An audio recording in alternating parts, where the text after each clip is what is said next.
हम अमृता झा एकटा कोबर के गीत गाबि रहल छी। अहाँ सबके गीत नीक लागत तऽ लाइक कमेंट शेयर जरूर करब और सब पबनैतिन के हमरा तरफ से बहुत बहुत शुभकामनाएं।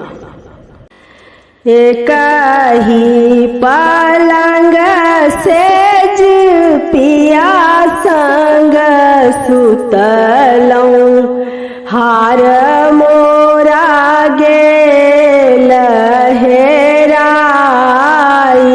हे, कोठे सन कोबर। एकही पलंग सेज पिया संग सुतलौं, हार मोरा गेल हेराई हे, कोठे सन कोबर। नहीं घर सासु एली, नहीं रे नदिया, नहीं घर सासु एली, नहीं रे नदिया। अहीं प्रभु लेलहुँ चोराई हे, कोठे सन कोबर। अहीं प्रभु लेलहुँ चोराई हे, कोठे सन कोबर। जाए बपूरब देश करब दोसर ब्याह, जाए बपूरब देश करब दोसर ब्याह।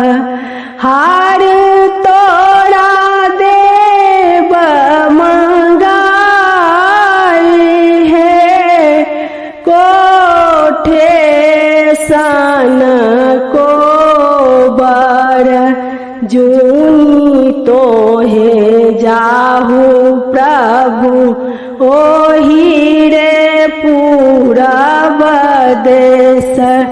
जूनी तोहे जाहू प्रभु, ओही रे पूरब देश। जूनी करू दोसर बियाह हे, कोठे सन कोबर। जूनी करू दोसर बियाह हे, कोठे सन कोबर। नहीं हम लेब प्रभु, ओही रे हार, नहीं हम लेब प्रभु, ओहे रे हार। 3 साल जूनी देहु है, कोठे सन कोबर। 3 साल जूनी देहु है, कोठे सन कोबर। जुगे जुगे जीवतु दुल्हा दुलरुआ, जुगे जुगे जीवतु दुल्हा दुलरुआ। कन्या सुहबे के बाद